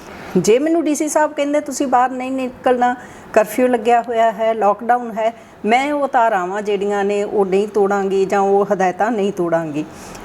ਤੇ ਮੈਂ ਉਹ ਜਿਹੜੀ ਚੀਜ਼ ਸੀਗੀ ਮੈਂ ਉਹਨੂੰ ਨਹੀਂ ਮੰਨਿਆ ਔਰ ਮੈਂ ਉਹਦੇ ਉੱਤੇ ਆਪਣਾ ਜਿਹੜਾ ਸੀਗਾ ਸੱਚ ਦੇ ਉੱਤੇ। ਮੈਡਮ ਤੁਹਾਡੀ ਇਸ ਜਿਹੜੀ ਵਿਚਾਰਧਾਰਾ ਸੀ ਨੇ ਸਮੁੱਚੇ ਪੰਜਾਬ ਨੂੰ, ਇਹ ਭਾਰਤ ਨੂੰ ਜਾਗਰੂਕ ਕੀਤਾ ਹੈ ਕਿਉਂਕਿ ਤੁਸੀਂ ਇਹ ਲੜਾਈ ਕੇਵਲ ਨਿੱਜੀ ਰੂਪ 'ਚ ਨਹੀਂ ਲੜੀ, ਵਿਵਹਾਰਕ ਰੂਪ 'ਚ ਵੀ ਲੜੇ, ਕਲਮ ਨਾਲ ਵੀ ਲੜੀ ਹੈ ਤੁਸੀਂ। ਨਾਲ ਦੀ ਨਾਲ ਮੀਡੀਆ ਦੇ ਵਿੱਚ ਜਾਂ ਅਖਬਾਰਾਂ 'ਚ ਆਰਟੀਕਲ ਛਪਵਾਉਂਦੇ ਰਹੇ, ਉਸ ਕਈ ਆਰਟੀਕਲਾਂ 'ਚੋਂ ਇਸ ਪੁਸਤਕ 'ਚ ਵੀ ਆਏ ਨੇ ਕਿਉਂਕਿ ਤੁਸੀਂ ਸਮੁੱਚੇ ਪੰਜਾਬ ਨੂੰ ਜਾਂ ਦੇਸ਼ ਨੂੰ ਦੱਸਿਆ ਕਿ ਨਹੀਂ ਇਹ ਹਦਾਇਤਾਂ ਦਾ ਸੀਮਾ ਇੱਥੇ ਤੱਕ ਹੈ ਕਿ ਉਹਨਾਂ ਨੂੰ ਦੁੱਧ ਅੰਦਰ ਆਉਣ ਦੀ ਇਜਾਜ਼ਤ ਹੈ। ਬਿਲਕੁਲ ਜੀ। ਹਾਲਾਂਕਿ ਇਸ ਕਰਕੇ ਸਮੁੱਚੇ ਪੰਜਾਬ ਜਾਂ ਹੋਰ ਵੀ ਕਈ ਏਰੀਏ ਦੇ ਵਿੱਚ ਵੱਡੀ ਦਿੱਕਤ ਖੜੀ ਹੋਈ ਸੀ ਜਿਸ ਨੂੰ ਤੁਸੀਂ ਵੱਡੇ ਲੈਵਲ ਤੇ ਹੱਲ ਕੀਤਾ ਹੈ। ਬਿਲਕੁਲ, ਮੈਂ ਇਹਨਾਂ ਨੂੰ ਇੱਕੋ ਹੀ ਕਿਹਾ ਸੀਗਾ ਜਦੋਂ ਇਹਨਾਂ ਨੇ ਦੁੱਧ ਵਗੈਰਾ ਜਾਂ ਅਖਬਾਰ ਦਾ ਤੇ ਬਹੁਤ ਦੇਰ ਤੱਕ ਰਿਹਾ ਜੀ, ਤੇ ਮੈਂ ਇਹਨਾਂ ਨੂੰ ਇੱਕੋ ਕਿਹਾ ਸੀਗਾ ਕਿ ਮੈਨੂੰ ਕਿਸੇ ਦਾ ਪਤਾ ਨਹੀਂ, ਜਿੰਨੇ ਭਾਵੇਂ 200 ਘਰ ਨੇ, 400 ਘਰ ਨੇ, ਮੇਰੀ ਵੱਲੋਂ ਉਹ ਦੁੱਧ ਵਾਲੇ ਦੇ ਘਰੋਂ ਜਾ ਕੇ ਦੁੱਧ ਲੈ ਆਉਣ, ਮੈਨੂੰ ਕੋਈ ਤਕਲੀਫ ਨਹੀਂ। ਮੇਰਾ ਦੁੱਧ ਵਾਲਾ ਆਲਰੇਡੀ ਆਉਂਦਾ ਸੀ, ਮੈਨੂੰ ਡੀਸੀ ਦੀਆਂ ਹਦਾਇਤਾਂ ਨੇ ਕਿ ਤੁਹਾਨੂੰ ਜਿਹੜੀਆਂ ਰੋਜ਼ਮਰਾ ਦੀਆਂ ਚੀਜ਼ਾਂ ਨੇ ਖਾਣ ਪੀਣ ਦੀਆਂ ਉਹ ਘਰ ਪਹੁੰਚਣਗੀਆਂ, ਮੈਂ ਕਰ ਲੂੰਗੀ। ਤੁਹਾਨੂੰ ਘਰ ਪਹੁੰਚਦੀਆਂ ਵੀ ਰਹੀਆਂ? ਮੈਨੂੰ ਘਰ ਪਹੁੰਚ, ਇਹ ਤੁਹਾਡੀ ਵੱਡੀ ਗੱਲ ਹੈ ਜੀ। ਤੁਸੀਂ ਲੋਕਾਂ ਦੇ ਘਰ ਵੀ ਪਹੁੰਚਾਉਣ ਲਈ ਯਤਨ ਕਰਦੇ ਰਹੇ। ਬਿਲਕੁਲ, ਉਹ ਅੱਗੋਂ ਉਹਨਾਂ ਦੀ ਆਪਣੀ ਅੰਡਰਸਟੈਂਡਿੰਗ ਸੀ ਕਿ ਨਹੀਂ ਅਸੀਂ ਉਹ ਨਹੀਂ ਲੈਣੀ, ਹੋਮ ਡਿਲੀਵਰੀ ਨਹੀਂ ਲੈਣੀ। ਤੁਸੀਂ ਤਾਂ ਐਫਰਟ ਕੀਤੇ ਨਾ ਆਪਣੇ ਵਿਚਾਰਧਾਰਕ ਤੌਰ ਤੇ ਮੀਡੀਆ 'ਚ ਆਰਟੀਕਲ ਛਪਵਾ ਕੇ ਵੀ, ਈਵਨ ਕਿ ਪ੍ਰਸ਼ਾਸਨ ਨੂੰ ਦੱਸ ਕੇ ਵੀ ਜਾਗਰੂਕ ਕੀਤਾ। ਬਿਲਕੁਲ, ਮੈਂ ਐਸਡੀਐਮ ਸਾਹਿਬ ਦੇ ਨਾਲ WhatsApp ਦੇ ਉੱਤੇ ਵੀ ਟੱਚ ਦੇ ਵਿੱਚ ਸੀਗੀ, ਮੈਂ ਉਹਨਾਂ ਨੂੰ ਦੱਸਦੀ ਸੀਗੀ ਕਿ ਮੈਂ ਨਹੀਂ ਇਹ ਕਰਾਂਗੀ। ਜੇ ਕੁਝ ਵੀ ਹੈ ਮੈਨੂੰ ਦੁੱਧ, ਅਖਬਾਰ ਜਾਂ ਜਿਹੜੀਆਂ ਜ਼ਰੂਰੀ ਚੀਜ਼ਾਂ ਜਿਹੜੀਆਂ ਹੈ ਅਨਨੈਸੈਸਰੀਲੀ ਕੋਈ ਚੀਜ਼ ਜਿਹੜੀ ਹੈ ਉਹ ਮੈਂ ਨਹੀਂ ਕਹੂੰਗੀ ਡਿਲੀਵਰ ਕਰੋ, ਪਰ ਜਿਹੜੀਆਂ ਤੁਸੀਂ ਦੁੱਧ ਜਾਂ ਇਹੋ ਜਿਹੀਆਂ ਮੈਡੀਸਨ ਹੈ ਜਾਂ ਨਿਊਜ਼ਪੇਪਰ ਹੈ, ਕਿਉਂਕਿ ਨਿਊਜ਼ਪੇਪਰ ਕੋਈ ਨਹੀਂ ਮਨਾ ਕਰ ਸਕਦਾ ਹੈ, ਸੁਪਰੀਮ ਕੋਰਟ ਦੀ ਵੀ ਜੱਜਮੈਂਟ ਹੈ, ਠੀਕ ਹੈ। ਤੇ ਮੈਨੂੰ ਉਹ ਚੀਜ਼ਾਂ ਪਹੁੰਚਦੀਆਂ ਰਹੀਆਂ ਔਰ ਪ੍ਰਸ਼ਾਸਨ ਨੇ ਮੈਨੂੰ ਸੁਣਿਆ। ਜਿਹੜੀ ਸਭ ਤੋਂ ਵੱਡੀ, ਮੈਂ ਬਹੁਤ ਕੁਛ ਲਿਖਿਆ ਪ੍ਰਸ਼ਾਸਨ ਦੇ ਅਗੇਂਸਟ ਲਿਖਿਆ, ਪਰ ਜੇ ਉਹਨਾਂ ਨੇ ਮੇਰੇ ਨਾਲ ਚੰਗਾ ਕੀਤਾ ਜਾਂ ਉਹਨਾਂ ਨੇ ਅੱਛੇ ਕੰਮ ਕੀਤੇ, ਸਾਡੀ ਇੱਕ ਮੋਰਲ ਡਿਊਟੀ ਬਣਦੀ ਹੈ ਕਿ ਉਹਨਾਂ ਨੂੰ ਤੁਸੀਂ ਐਪਰੀਸ਼ੀਏਟ ਵੀ ਕਰੋ, ਉਹਨਾਂ ਦੀ ਪ੍ਰਸ਼ੰਸਾ ਵੀ ਕਰੋ। ਮੈਨੂੰ ਉਹਨਾਂ ਨੇ ਪੂਰੀ ਸਪੋਰਟ ਦਿੱਤੀ ਔਰ ਮੈਨੂੰ ਹੋਮ ਡਿਲੀਵਰੀ ਮਿਲਦੀ ਰਹੀ। ਤੁਹਾਡੇ ਇਸ ਕਿਤਾਬ ਦੇ ਵਿੱਚ ਆਰਟੀਕਲ ਨੇ ਜੀ ਨਸ਼ਾਖੋਰੀ ਦੇ ਉੱਤੇ, ਤੁਸੀਂ ਕਹਿ ਰਹੇ ਹੋ ਕਿ ਬਹਿਸ ਇਹ ਚੱਲ ਰਹੀ ਹੈ ਵੀ ਨਸ਼ਾ ਕਿੰਨੇ ਪਰਸੈਂਟੇਜ ਹੈਗਾ ਕਿੰਨੇ ਨਹੀਂ। ਤੁਸੀਂ ਲਿਖਦੇ ਹੋ ਕਿ ਬਹਿਸ ਇਹ ਹੋਣੀ ਚਾਹੀਦੀ ਹੈ ਵੀ ਨਸ਼ਾ ਹਟਾਇਆ ਕਿਵੇਂ ਜਾਵੇ। ਬਿਲਕੁਲ, ਇਸ ਬਾਰੇ ਤੁਹਾਡਾ ਕੀ ਕਹਿਣਾ ਜੀ? ਬਿਲਕੁਲ, ਅਸੀਂ ਆਮ ਜਿਹੜੇ ਹੁਣ ਡਿਸਕਸ਼ਨਸ ਹੁੰਦੀਆਂ ਨੇ ਅਸੀਂ ਪੰਜਾਬੀ ਚੈਨਲਸ 'ਤੇ ਵੀ ਦੇਖਦੇ ਹਾਂ। ਮੋਸਟਲੀ ਤਾਂ ਅਸੀਂ ਮੈਂ ਪੰਜਾਬੀ ਚੈਨਲ ਦੇ ਨਾਲ ਹੀ ਟੱਚ ਰਹਿੰਦੀ ਹਾਂ ਕਿਉਂਕਿ ਮੈਨੂੰ ਪੰਜਾਬ ਦਾ ਜਿਹੜਾ ਹੈ ਉਹ ਥੋੜ੍ਹਾ ਜਿਹਾ ਅਟੈਚਮੈਂਟ ਜ਼ਿਆਦਾ ਹੈ। ਜਿਹੜੇ ਸਾਰਿਆਂ ਪੰਜਾਬੀਆਂ ਨੂੰ ਸਿਰਫ ਫਰਕ ਇੰਨਾ ਕਿ ਮੈਂ ਉਹ ਬਰੀਕੀ ਨਾਲ ਸੋਚ ਲੈਂਦੀ ਹਾਂ ਜਾਂ ਮੈਨੂੰ ਹੈ ਕਿ ਮੈਂ ਲਿਖਣਾ ਹੁੰਦਾ। ਉੱਥੇ ਬੈਠ ਕੇ ਇੱਕ ਦੂਸਰੇ ਦੇ ਉੱਤੇ ਬਲੇਮ ਕਰਦੇ ਜੀ ਉਸ ਟਾਈਮ ਇੰਨੇ % ਨਸ਼ਾ ਸੀ ਜਾਂ ਇੰਨੇ % ਹੈ ਨਹੀਂ ਸੀ ਜਾਂ ਉਹਨਾਂ ਦੇ ਵੇਲੇ ਇਹ ਇੰਨਾ ਜ਼ਿਆਦਾ ਸੀਗਾ, ਅਸੀਂ ਘੱਟ ਕੀਤਾ, ਸਾਨੂੰ ਇਹ ਘੱਟ ਕੀਤਾ, ਸਾਨੂੰ ਕਿੰਨੇ %, ਸਾਨੂੰ ਉਹਦੇ ਨਾਲ ਕੋਈ ਮਤਲਬ ਨਹੀਂ ਹੈਗਾ, ਉਹਦੇ ਨਾਲ ਕੋਈ ਪ੍ਰੋਬਲਮ ਤੇ ਸੋਲਵ ਹੋਈ ਨਹੀਂ। ਤੁਸੀਂ ਪੇਪਰ ਦੇ ਵਿੱਚ ਜਾਂ ਕਿਸੇ ਵੀ ਜਗ੍ਹਾ ਦੇ ਉੱਤੇ ਬਿਆਨ ਦਿੰਦੇ ਹੋ, ਤੁਸੀਂ ਡਿਸਕਸ਼ਨ ਕਰਦੇ ਹੋ ਕਿਸੇ ਵੀ ਚੈਨਲ ਤੇ, ਤੁਸੀਂ ਉਹਦਾ ਹੱਲ ਲੱਭੋ। ਜੇ 3 ਜਣੇ ਬੈਠੇ ਜੇ, ਵਿੱਚ ਕੋਈ ਮਾਹਰ ਬੈਠਾ ਹੋਇਆ, 3 ਪਾਰਟੀਆਂ ਦੇ ਜਾਂ 4 ਪਾਰਟੀਆਂ ਦੇ ਜਿੰਨੇ ਵੀ ਸਿਆਸੀ ਲੋਕ ਬੈਠੇ ਹੋਏ ਨੇ, ਕੋਈ ਮਾਹਰ ਹੈ ਵਿੱਚ, ਇੱਕ ਕੋਈ ਜਰਨਲਿਸਟ ਹੈ, ਕੋਈ ਪੱਤਰਕਾਰ ਹੈ, ਕੋਈ ਐਡੀਟਰ ਹੈ ਜਾਂ ਹੋਸਟ ਕਰ ਰਿਹਾ ਬੰਦਾ, ਤੁਸੀਂ ਇੱਕ ਉਹਨਾਂ ਦੇ ਨਾਲ ਇਹ ਤੇ ਕਰੋ ਨਾ ਕਿ ਇਹਨੂੰ ਅਸੀਂ ਇੱਦਾਂ ਖ਼ਤਮ ਕਰਨਾ, ਹੱਲ ਲੱਭੋ। ਪਰਸੈਂਟੇਜ ਦੇ ਨਾਲ ਤਾਂ ਕੋਈ ਸਮਾਜ ਨੂੰ ਫਰਕ ਨਹੀਂ, ਚਾਹੇ ਉਹ 20% ਹੋਵੇ ਚਾਹੇ 50% ਹੋਵੇ। ਗੱਲ ਇਹ ਹੈ ਕਿ ਜਿਨ੍ਹਾਂ ਦੇ ਘਰਾਂ ਦੇ ਵਿੱਚ ਮਰ ਗਏ ਬੰਦੇ, ਜਿਨ੍ਹਾਂ ਦੇ ਨੌਜਵਾਨ ਬੇਟੇ ਮਰ ਗਏ, ਜਿਨ੍ਹਾਂ ਨੇ ਨੌਜਵਾਨ ਬੇਟਿਆਂ ਦੀਆਂ ਅਰਥੀਆਂ ਮੋਢਿਆਂ ਦੇ ਉੱਤੇ ਚੁੱਕੀਆਂ ਜੀ, ਉਹਨਾਂ ਦੀ ਗੱਲ ਕਰੋ ਤੁਸੀਂ। ਪਰਸੈਂਟੇਜ ਨੂੰ ਕੀ ਕਰਨਾ, ਤੁਸੀਂ ਉਹ ਦੇਖੋ ਕਿ ਕਿੰਨੇ ਲੋਕ ਔਖੇ ਨੇ, ਉਹਨਾਂ ਨੂੰ ਬਚਾਓ ਤੁਸੀਂ। ਮੇਰੀ ਇਹ ਸੋਚ ਦੇ ਨਾਲ ਮੈਂ ਇਹ ਜਿਹੜੇ ਤੁਹਾਡੀਆਂ ਜਦੋਂ ਮੈਮ 3 ਪੁਸਤਕਾਂ ਬਣਾ, ਸੱਚ ਦਾ ਸੂਰਜ ਤੇ ਜ਼ਿੰਮੇਵਾਰ ਕੌਣ, ਤੀਸਰੀ ਪੁਸਤਕ ਆਓ ਆਪਣੀ ਪੀੜ੍ਹੀ ਹੇਠ ਸੋਚਿਆ ਫੇਰੀਏ, ਤਾਂ ਉਹਦੇ ਵਿੱਚ ਅਸੀਂ ਇੱਕ ਗੱਲ ਦੇਖਦੇ ਹਾਂ ਕਿ ਤੁਹਾਨੂੰ ਸਮਾਜ ਦਾ ਫਿਕਰ ਬਹੁਤ ਹੈ, ਖਾਸ ਕਰ ਨੌਜਵਾਨ ਵਰਗ ਦਾ, ਕਿ ਨੌਜਵਾਨ ਵਰਗ ਨੂੰ ਰੁਜ਼ਗਾਰ ਨਹੀਂ ਮਿਲ ਰਿਹਾ, ਇਹ ਰੁਜ਼ਗਾਰ ਲਈ ਥਾਂ ਥਾਂ ਭਟਕ ਰਿਹਾ ਹੈ, ਇਹਦੀ ਚਿੰਤਾ ਹੈ ਜਾਇਜ਼, ਇਸ ਬਾਰੇ ਕੀ ਹੱਲ ਹੋ ਸਕਦੇ ਹੈ? ਦੇਖੋ, ਜਿਹੜਾ ਐਜੂਕੇਸ਼ਨ ਸਿਸਟਮ ਹੈਗਾ, ਅਸੀਂ ਵੀ ਪੰਜਾਬੀ ਸਕੂਲਾਂ ਦੇ ਵਿੱਚ, ਆਪਣੇ ਸਰਕਾਰੀ ਸਕੂਲਾਂ ਦੇ ਵਿੱਚ ਪੜ੍ਹੇ ਹੋਏ ਹਾਂ ਜੀ। ਜਿਹੜਾ ਮਿਆਰ ਹੈਗਾ, ਇੱਕ ਤਾਂ ਐਜੂਕੇਸ਼ਨ ਸਿਸਟਮ ਦਾ ਮਿਆਰ ਬਹੁਤ ਨੀਚੇ ਚਲਾ ਗਿਆ, ਸਰਕਾਰੀ ਸਕੂਲ ਟੋਟਲ ਖਤਮ ਹੋ ਗਿਆ। ਹੁਣ ਤੁਸੀਂ ਸਕੂਲ ਖੋਲ੍ਹ ਦਿੱਤੇ, ਪ੍ਰਾਈਵੇਟ ਸਕੂਲ ਖੋਲ੍ਹ ਦਿੱਤੇ, ਪ੍ਰਾਈਵੇਟ ਯੂਨੀਵਰਸਿਟੀਜ਼ ਖੋਲ੍ਹ ਦਿੱਤੀਆਂ, ਸਭ ਕੁਝ ਹੋ ਗਿਆ। ਤੁਸੀਂ ਇੱਕ ਵਾਈਟ ਕਾਲਰ ਨੌਜਵਾਨ ਜਿਹੜਾ, ਉਹਨੂੰ ਕੱਢ ਕੇ ਬਾਹਰ ਰੱਖ ਦਿੱਤਾ। ਨਾ ਉਹ ਖੇਤੀ ਜੋਗਾ ਰਿਹਾ, ਨਾ ਲੁਹਾਰੀ ਜੋਗਾ ਰਿਹਾ, ਨਾ ਤਰਖਾਣੀ ਜੋਗਾ ਰਿਹਾ, ਨਾ ਉਹ ਕਿਸੇ ਵੀ ਆਪਣਾ ਜਿਹੜੇ ਪੁਰਖਾਂ ਦੇ ਕਿੱਤੇ ਸੀਗੇ ਉਹਨਾਂ ਜੋਗਾ ਉਹ ਰਿਹਾ ਨਹੀਂ। ਅੱਗੇ ਤੁਸੀਂ ਪੜ੍ਹਾ ਤੇ ਦਿੱਤੇ, ਅੱਗੇ ਰੁਜ਼ਗਾਰ ਕਿੱਥੇ ਆ? ਰੁਜ਼ਗਾਰ ਹੈ ਨਹੀਂ। ਤੁਸੀਂ ਇੰਡਸਟਰੀ ਜਿਹੜੀ ਸੀਗੀ, ਇੰਡਸਟਰੀ ਜੇ ਅਸੀਂ ਦੇਖਦੇ ਹਾਂ, ਗੋਬਿੰਦਗੜ੍ਹ ਹੈ, ਬਟਾਲਾ ਹੈ, ਜਾਂ ਹੋਰ ਜਿੰਨੀਆਂ ਵੀ ਸੀਗੀਆਂ ਇੰਡਸਟਰੀਜ਼ ਜਿਹੜੀਆਂ ਨੇ, ਉਹ ਤਾਂ ਆਲਮੋਸਟ ਖਤਮ ਹੀ ਨੇ। ਤੇ ਜੇ ਤੁਸੀਂ ਪੜ੍ਹਾਉਂਦੇ ਹੋ ਜਿੱਦਾਂ ਦਾ ਪੜ੍ਹਾਉਂਦੇ, ਫਿਰ ਤੁਸੀਂ ਉਹਨਾਂ ਨੂੰ ਰੁਜ਼ਗਾਰ ਦਿਓ। ਜੇ ਤੁਸੀਂ ਮਿਆਰੀ ਐਜੂਕੇਸ਼ਨ ਦਿੰਦੇ ਆ, ਜਿਹੜੇ ਦੇਖੋ 2 ਤੋਂ 5% ਜਾਂ 10% ਲਗਾ ਲਓ, ਉਹ ਬਰਾਈਟ ਬੱਚੇ ਹੁੰਦੇ ਨੇ, ਗੋਡ ਗਿਫਟਡ ਬੱਚੇ ਹੁੰਦੇ ਨੇ, ਉਹਨਾਂ ਨੇ ਕਿਤੇ ਵੀ ਬੈਠ ਕੇ ਉਹਨਾਂ ਨੇ ਜੌਬ ਲੈ ਲੈਣੀ ਹੈ। ਪਰ ਜਿਹੜਾ ਮੀਡੀਓਕਰ ਸਟੂਡੈਂਟ ਹੈ ਜਾਂ ਮੈਜੋਰਟੀ ਜਿਹੜੇ ਨੌਜਵਾਨ ਨੇ, ਉਹ ਫਿਰ ਕੀ ਕਰਨ? ਰੁਜ਼ਗਾਰ ਹੈ ਨਹੀਂ, ਦਿਹਾੜੀਆਂ ਜੋਗੇ ਤੁਸੀਂ ਛੱਡੇ ਨਹੀਂ, ਤੇ ਉਹਨਾਂ ਦਾ ਫਿਰ ਇੱਕੋ ਹੀ 2-3 ਚੀਜ਼ਾਂ ਰਹਿ ਜਾਂਦੀਆਂ, ਜਾਂ ਤਾਂ ਵਿਦੇਸ਼ ਚਲੇ ਜਾਓ ਜੀ। ਇੱਕ ਉਹ ਵੀ ਤਰਾਸਦੀ ਹੈ ਕਿ ਕਿੰਨਾ ਪੈਸਾ, ਚਾਹੇ ਉਹ ਲੋਨ ਲੈਂਦੇ ਨੇ, ਚਾਹੇ ਉਹ ਜ਼ਮੀਨਾਂ ਵੇਚਦੇ ਨੇ, ਕੁਛ ਵੀ ਕਰਦੇ ਨੇ, ਕਿੰਨਾ ਪੈਸਾ ਸਾਡਾ ਪੰਜਾਬ 'ਚੋਂ ਜਿਹੜਾ ਉਹ ਵਿਦੇਸ਼ਾਂ 'ਚ ਜਾਂਦਾ ਹੈ। ਰੁਜ਼ਗਾਰ ਕਿਉਂ ਨਹੀਂ ਹੈਗਾ? ਕਿਉਂਕਿ ਅਸੀਂ ਸੀਰੀਅਸ ਹੀ ਨਹੀਂ, ਸਾਨੂੰ ਸਰਕਾਰਾਂ ਨੂੰ ਜਾਂ ਅਸੀਂ ਜਿਹੜੇ ਵੋਟਰ ਹੈਗੇ ਆ, ਅਸੀਂ ਇਹ ਸੋਚਦੇ ਹੀ ਨਹੀਂ ਕਿ ਸਾਡੇ ਬੱਚਿਆਂ ਦਾ ਭਵਿੱਖ ਜਿਹੜਾ ਆ ਉਹ ਅਸੀਂ ਕਿੱਦਾਂ ਖਰਾਬ ਕਰਦੇ ਪਏ। ਜੇ ਸਰਕਾਰ ਅੱਛੀ ਚੁਣਾਂਗੇ, ਉਮੀਦਵਾਰ ਅੱਛਾ ਚੁਣਾਂਗੇ, ਸਾਡੇ ਬੱਚਿਆਂ ਦਾ ਭਵਿੱਖ ਹੈ, ਸਾਡਾ ਬੱਚਾ ਸਾਡੇ ਕੋਲ ਰਹੇਗਾ, ਸਾਡਾ ਬੱਚਾ ਜੌਬ ਕਰੇਗਾ, ਉਹ ਕੁਛ ਰੁਜ਼ਗਾਰ 'ਤੇ ਲੱਗੇਗਾ, ਕਮਾਏਗਾ। ਤੇ ਜੇ ਅਸੀਂ ਨਹੀਂ ਸੋਚਦੇ, ਜਾਂ ਰਿਸ਼ਤੇਦਾਰੀ ਨਾਲ ਜਾਂ ਕੁਛ ਲੈ ਦੇ ਕੇ ਜੋ ਆਮ ਚੱਲ ਹੀ ਰਿਹਾ ਹੈਗਾ ਇਲੈਕਸ਼ਨਾਂ ਦੇ ਵਿੱਚ, ਤੇ ਫਿਰ ਅਸੀਂ ਆਪਣੇ ਬੱਚਿਆਂ ਦਾ ਆਪ ਵੀ ਭਵਿੱਖ ਖਤਮ ਕੀਤਾ। ਰੁਜ਼ਗਾਰ ਤੇ ਮਸਟ ਹੈਗਾ। ਜੇ ਤੁਸੀਂ ਯੂਨੀਵਰਸਿਟੀਜ਼ ਇੰਨੀਆਂ ਖੁੱਲ੍ਹੀਆਂ ਨੇ, ਥਾਂ ਥਾਂ 'ਤੇ ਯੂਨੀਵਰਸਿਟੀ ਹੈ, ਥਾਂ ਥਾਂ 'ਤੇ ਪ੍ਰਾਈਵੇਟ ਕਾਲਜ ਨੇ, ਤੇ ਫਿਰ ਉਨੀਆਂ ਇੰਡਸਟਰੀ ਵੀ ਲਗਾਓ, ਉੱਦਾਂ ਦੇ ਰੁਜ਼ਗਾਰ ਪੈਦਾ ਕਰੋ। ਇੱਕ ਮੈਮ, ਤੁਸੀਂ ਆਪਣੇ ਲੇਖਾਂ 'ਚ ਲਗਾਤਾਰ ਸਮਾਜ ਦੇ ਟੁੱਟਦੇ ਰਿਸ਼ਤਿਆਂ ਦੀ, ਬਿਰਧ ਆਸ਼ਰਮਾਂ ਦੀ, ਉਹਨਾਂ ਦੀ ਬਹੁਤ ਗੱਲ ਕਰ ਰਹੇ ਹੋ। ਇਹਦੀ ਚਿੰਤਾ ਦਾ ਕਿੰਨਾ ਕੁ ਤੁਸੀਂ ਮਹਿਸੂਸ ਕਰ ਰਹੇ ਹੋ ਕਿ ਸਮਾਜ ਦੇ ਵਿੱਚ ਇਹ ਸੰਕਟ ਕਿੰਨਾ ਕੁ ਉੱਭਰਿਆ? ਵੀ ਕਿ ਪਤੀ ਪਤਨੀ ਦੇ ਰਿਸ਼ਤੇ, ਬਜ਼ੁਰਗਾਂ ਦੇ ਰਿਸ਼ਤੇ, ਬੱਚੇ ਉਹਨਾਂ ਨੂੰ ਅੱਜ ਘਰ ਨਹੀਂ ਰੱਖਦੇ, ਬਿਰਧ ਆਸ਼ਰਮ ਛੱਡ ਆਉਂਦੇ ਨੇ, ਇਹੋ ਜਿਹੀਆਂ ਸਮੱਸਿਆ ਨੂੰ ਲੈ ਕੇ ਤੁਹਾਡੀ ਕਾਫੀ ਕਲਮ ਦਰਦ ਭਰੇ ਹੰਝੂ ਬਹਾਉਂਦੀ ਹੈ। ਇਹਦੇ ਪਿੱਛੇ ਕੀ ਕਾਰਨ ਤੁਹਾਨੂੰ ਦਿਖਾਈ ਦੇ ਰਹੇ ਨੇ? ਬਿਲਕੁਲ, ਦੇਖੋ, ਸੋਸ਼ਲ ਮੀਡੀਆ ਦਾ ਜ਼ਮਾਨਾ ਹੈ, ਕਿਤੇ ਨਾ ਤੁਸੀਂ ਤਕਰੀਬਨ ਡੇਲੀ ਦੇਖ ਲਓ ਤੇ ਇਹ ਹੁੰਦਾ ਕਿ ਕਿਸੇ ਬੱਚੇ ਨੇ, ਲੜਕੇ ਨੇ, ਨੂੰਹ ਨੇ, ਕਿਸੇ ਨੇ ਆਪਣੀ ਨੂੰਹ ਨੂੰ ਮਦਰ ਇਨ ਲਾਅ ਨੂੰ ਕੁੱਟਿਆ, ਜਾਂ ਉਹਨਾਂ ਦੀ ਜ਼ਮੀਨ ਜਿਹੜੀ ਸੀ ਉਹ ਗਲਤ ਤਰੀਕਿਆਂ ਨਾਲ ਲੈ ਲਈ। ਉਹ ਜਿਹੜੇ ਨੇ ਬਿਰਧ ਆਸ਼ਰਮਾਂ ਦੇ ਵਿੱਚ ਜਾਂ ਅਨਨੋਨ ਜਗ੍ਹਾ ਦੇ ਉੱਤੇ ਬੱਚੇ ਛੱਡ ਕੇ ਚਲੇ ਜਾਂਦੇ ਨੇ, ਸੰਸਥਾਵਾਂ ਉਹਨਾਂ ਨੂੰ ਚੁੱਕਦੀਆਂ ਨੇ, ਔਰ ਉੱਥੇ ਉਹਨਾਂ ਦਾ ਪਾਲਣ ਪੋਸ਼ਣ ਜੋ ਵੀ ਹੈ, ਬੁਢਾਪਾ ਉੱਥੇ ਕੱਟ ਰਿਹਾ ਹੈਗਾ। ਜੇ ਪ੍ਰੋਪਰਟੀ ਤੁਹਾਨੂੰ ਬੱਚਿਆਂ ਨੂੰ ਚਾਹੀਦੀ ਹੈਗੀ, ਤੇ ਮਾਂ-ਬਾਪ ਨੂੰ ਸੰਭਾਲਣਾ ਵੀ ਤੁਹਾਡੀ ਜ਼ਿੰਮੇਵਾਰੀ ਹੈ। ਉਹਨਾਂ ਨੂੰ ਸੰਭਾਲਣਾ, ਉਹਨਾਂ ਨੂੰ ਜੋ ਵੀ ਕੇਅਰ ਕਰਨੀ, ਕਿਉਂਕਿ ਉਹਨਾਂ ਨੇ, ਜੇ ਅੱਜ ਤੁਸੀਂ 50,000 ਕਮਾਉਂਦੇ ਹੋ, 30,000 ਕਮਾਉਂਦੇ ਹੋ, 1 ਲੱਖ ਕਮਾਉਂਦੇ ਹੋ, ਉਹਨਾਂ ਨੇ ਆਪਣੀ ਕੈਪੇਬਿਲਿਟੀ ਦੇ ਹਿਸਾਬ ਨਾਲ ਮੈਕਸਿਮਮ ਕੋਸ਼ਿਸ਼ ਕਰਕੇ ਤੁਹਾਨੂੰ ਉੱਥੇ ਬਣਾਇਆ, ਉੱਥੇ ਤੱਕ ਪਹੁੰਚਾਇਆ। ਤੇ ਤੁਸੀਂ ਉਸ ਤੋਂ ਬਾਅਦ ਉੱਥੇ ਪਹੁੰਚ ਕੇ ਫਿਰ ਉਹਨਾਂ ਮਾਂ-ਬਾਪ ਨੂੰ ਹੀ ਤੁਸੀਂ ਬਿਰਧ ਆਸ਼ਰਮਾਂ ਦੇ ਵਿੱਚ ਰੁਲਣ ਲਈ ਛੱਡ ਦਿਓ ਜਾਂ ਕੁੱਟੋ ਜਾਂ ਮਾਰੋ, ਕਿਉਂਕਿ ਇਹਦੇ ਵਿੱਚ ਇੱਕ ਮਿਡਲ ਕਲਾਸ ਹਰ ਦੇ ਵਿੱਚ ਕਹਿ ਲਓ ਜਾਂ ਹਰ ਇੱਕ ਵਰਗ ਦੇ ਵਿੱਚ, ਕਿਉਂਕਿ ਪਿੱਛੇ ਅਸੀਂ ਦੇਖਿਆ ਸੀਗਾ ਕਿ ਬੜੇ ਸੀਨੀਅਰ ਆਫਿਸਰਸ ਜਿਹੜੇ ਪੁਲਿਸ ਆਫਿਸਰ ਰਿਟਾਇਰਡ ਨੇ ਜਾਂ ਜੱਜ ਸਾਹਿਬ ਨੇ ਹਾਈ ਕੋਰਟ ਦੇ, ਉਹਨਾਂ ਦੇ ਨਾਲ ਵੀ ਉਹਨਾਂ ਦੇ ਬੱਚਿਆਂ ਦੇ ਨਾਲ ਇਹ ਵਤੀਰਾ ਕੀਤਾ। ਮੇਰੀ ਇੱਕੋ ਜਿਹੜੀ ਸੋਚ ਹੈਗੀ ਆ ਕਿ ਪ੍ਰਸ਼ਾਸਨ ਸੰਬੰਧਿਤ ਕੋਈ ਵੀ ਡਿਪਾਰਟਮੈਂਟ, ਉਹਨਾਂ ਨੂੰ ਇਹ ਸੋਚਣਾ ਚਾਹੀਦਾ ਕਿ ਜੇ ਅਸੀਂ ਇਹ ਅੱਗ ਨਾ ਬੁਝਾਈ ਜੀ, ਇਹ ਤੇ ਫਿਰ ਹਰ ਇੱਕ ਦੇ ਘਰ 'ਚ ਜਾਣੀ ਆ ਨਾ। ਅੱਜ ਜੇ ਏ ਦੇ ਘਰ ਗਈ ਜਾਂ ਬੀ ਦੇ ਘਰ ਗਈ, ਬਜ਼ੁਰਗ ਤੁਸੀਂ ਵੀ ਹੋਣਾ, ਬੱਚੇ ਤੁਹਾਡੇ ਵੀ ਨੇ, ਜੋ ਉੱਥੇ ਹੋ ਰਿਹਾ ਉਹ ਤੁਹਾਡੇ ਬੱਚਿਆਂ ਨੇ ਸਿੱਖਣਾ ਔਰ ਉਹ ਹੀ ਫਿਰ ਤੁਹਾਡੇ ਨਾਲ ਹੋਏਗਾ। ਜੀ ਜੀ, ਇਟ ਇਜ਼ ਬੈਟਰ ਕਿ ਤੁਸੀਂ ਜਿਹੜਾ ਬਜ਼ੁਰਗ ਨੇ ਉਹਨਾਂ ਦੀ ਜੇ ਕੋਈ ਸ਼ਿਕਾਇਤ ਆਉਂਦੀ ਆ ਜਾਂ ਕੋਈ ਦੱਸਦਾ ਵੀ ਇਹ ਤੰਗ ਨੇ, ਤਾਂ ਤੁਸੀਂ ਉਹਨਾਂ ਨੂੰ, ਬੱਚਿਆਂ ਨੂੰ ਥੋੜ੍ਹਾ ਜਿਹਾ ਜਿਹੜਾ ਐਕਟ ਹੈ ਉਹਦੇ ਅਕੋਰਡਿੰਗਲੀ ਸਮਝਾਓ ਜਾਂ ਉਹਨਾਂ ਨੂੰ ਵਾਰਨਿੰਗ ਦਿਓ ਜਾਂ ਕੁਝ ਕਰੋ, ਕਿਉਂਕਿ ਜਿਹੜੇ ਬਿਰਧ ਆਸ਼ਰਮ ਖੁੱਲ੍ਹ ਰਹੇ ਨਾ ਤੇ ਸਾਡੇ ਪੰਜਾਬੀਆਂ ਦਾ ਜਾਂ ਇੰਡੀਅਨ ਦਾ ਇਹ ਕਨਸੈਪਟ ਹੈ, ਕਲਚਰ ਨਹੀਂ ਹੈਗਾ। ਅਤੇ ਜੇ ਤੁਸੀਂ ਇਹ ਕਹੋ ਕਿ ਅਸੀਂ ਪੱਛਮ ਦਾ ਲੈ ਰਹੇ ਹਾਂ, ਫਿਰ ਪੱਛਮ ਦੇ ਵਿੱਚ ਤਾਂ ਇੱਕ ਉਹਨਾਂ ਦੀ ਬਹੁਤ ਸਿੱਧੀ ਸਾਦੀ ਹੈਗੀ ਥਿਊਰੀ ਕਿ 18 ਸਾਲ ਤੋਂ ਬਾਅਦ ਬੱਚੇ ਨੂੰ ਉਹ ਕੋਈ ਖਰਚਾ ਨਹੀਂ ਦਿੰਦੇ ਜੀ, ਤੁਸੀਂ ਆਪੇ ਕਮਾਓ ਆਪੇ ਖਾਓ।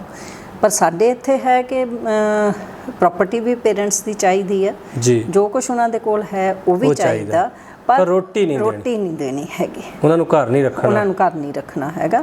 ਤੇ ਸਾਫ਼ ਜਿਹਾ ਹੈਗਾ, ਜਿੰਨੇ ਇਹ ਓਲਡ ਏਜ ਹੋਮ ਚਾਹੇ ਉਹ ਸੀਨੀਅਰ ਸਿਟੀਜ਼ਨ ਦੇ ਨਾਂ 'ਤੇ ਖੁੱਲ੍ਹ ਰਹੇ ਨੇ, ਬਹੁਤ ਅੱਛੇ ਵੀ ਖੁੱਲ੍ਹ ਰਹੇ ਨੇ। ਮੈਂ ਇੱਕ ਵਿਜ਼ਿਟ ਵੀ ਕੀਤਾ ਸੀਗਾ ਦੁਰਾਹੇ, ਪਰ ਜਿੰਨੇ ਸਾਰੀ ਉਮਰ ਕੰਮ ਕੀਤਾ ਉੱਥੇ ਜੋ ਮਰਜ਼ੀ ਕਰੇ, ਘਰ ਤੋਂ ਬਾਹਰ ਰਹਿਣਾ ਜਿਹੜਾ ਉਹ ਬਹੁਤ ਔਖਾ ਹੈ। ਇਹਦਾ ਮਤਲਬ ਸਮਾਜ ਹੈ ਜਿਹੜਾ ਉਹ ਦਿਖਾਉਣ ਦੀ ਸਥਿਤੀ ਵੱਲ ਵੱਧ ਰਿਹਾ। ਬਿਲਕੁਲ 100%। ਇਸੇ ਤਰ੍ਹਾਂ ਤੁਸੀਂ ਮੈਮ ਇੱਕ ਆਪਣੇ ਆਰਟੀਕਲਾਂ ਦੇ ਵਿੱਚ, ਕਿਤਾਬਾਂ ਦੇ ਵਿੱਚ ਜਿਹੜੀ ਲਗਾਤਾਰ ਗੱਲ ਕਰ ਰਹੇ ਹੋ, ਪਿਛਲੇ ਜਦੋਂ ਤੋਂ ਵੀ ਤੁਹਾਨੂੰ ਆਰਟੀਕਲ ਤੁਹਾਡੇ ਛਪ ਰਹੇ ਅਖਬਾਰਾਂ ਦੇ ਵਿੱਚ, ਉਹਦੀ ਇੱਕ ਸਾਂਝੀ ਤੰਦੇ ਆ ਰਹੀ ਹੈ ਕਿ ਪਤੀ ਪਤਨੀ ਦੇ ਸੰਬੰਧ ਹੈ ਜਿਹੜੇ ਅੱਜ ਕੱਲ੍ਹ ਸਾਡੇ ਸਮਾਜ 'ਚ ਬਹੁਤ ਤੇਜ਼ੀ ਨਾਲ ਤਿੜਕ ਰਹੇ ਆ। ਬਿਲਕੁਲ, ਉਹ ਤਿੜਕ ਰਹੇ ਆ।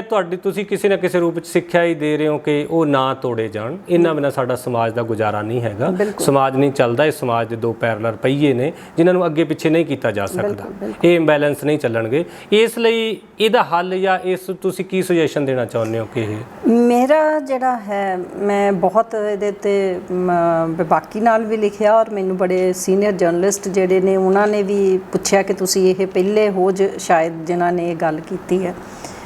ਮੈਨੂੰ ਇਹ ਲੱਗਿਆ ਸੀਗਾ ਕਿ ਜਿਹੜਾ 498 ਇਹ ਦਹੇਜ ਦਾ ਜਿਹੜਾ ਵਿਰੁੱਧ ਕਾਨੂੰਨ ਸੀਗਾ, ਉਹਦਾ ਮਿਸਯੂਜ਼ ਬਹੁਤ ਜ਼ਿਆਦਾ ਹੋ ਗਿਆ। ਉਹਦੇ ਵਿੱਚ ਇਹ ਹੋਇਆ ਕਿ ਲੜਕੀਆਂ ਦੀ ਜਿਹੜੀ ਸੀਗੀ ਜਾਂ ਔਰਤਾਂ ਦੀ ਜਿਹੜੀ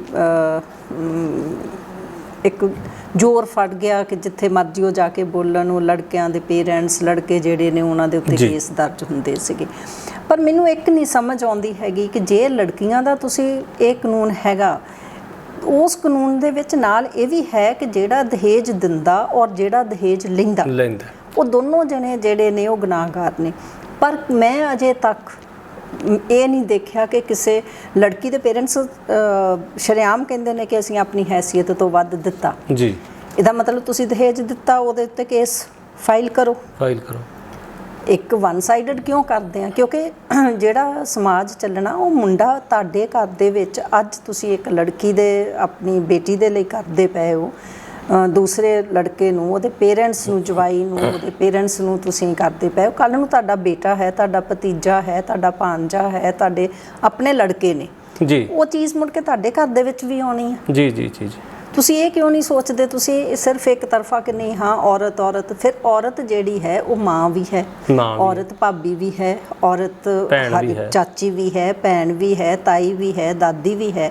ਤੇ ਉਹ ਔਰਤਾਂ ਕਿੱਥੇ ਗਈਆਂ ਜੀ ਜੀ ਜੀ? ਸਿਰਫ ਇੱਕ ਡਾਟਰ ਇਨ ਲਾਅ ਨੂੰ ਤੁਸੀਂ ਜਾਂ ਨੂੰਹ ਨੂੰ ਔਰਤ ਲੈ ਕੇ ਇਹ ਤੇ ਨਹੀਂ ਕਰ, ਸਾਰੇ ਘਰ ਨੂੰ ਤੁਸੀਂ ਖਰਾਬ ਕਰ ਦਿਓ। ਜੇ ਚਲਾਉਣਾ ਸਮਾਜ, ਫਿਰ ਲੜਕਿਆਂ ਦੇ ਹੱਕ ਦੇ ਵਿੱਚ ਵੀ ਗੱਲ ਕਰਨੀ ਬਹੁਤ ਜ਼ਰੂਰੀ ਹੈ। ਇਹਦਾ ਮਤਲਬ ਬੈਲੈਂਸ ਰੱਖ ਕੇ ਸਾਨੂੰ ਬਿਲਕੁਲ ਬੈਲੈਂਸ ਹੋਣਾ ਚਾਹੀਦਾ ਹੈ।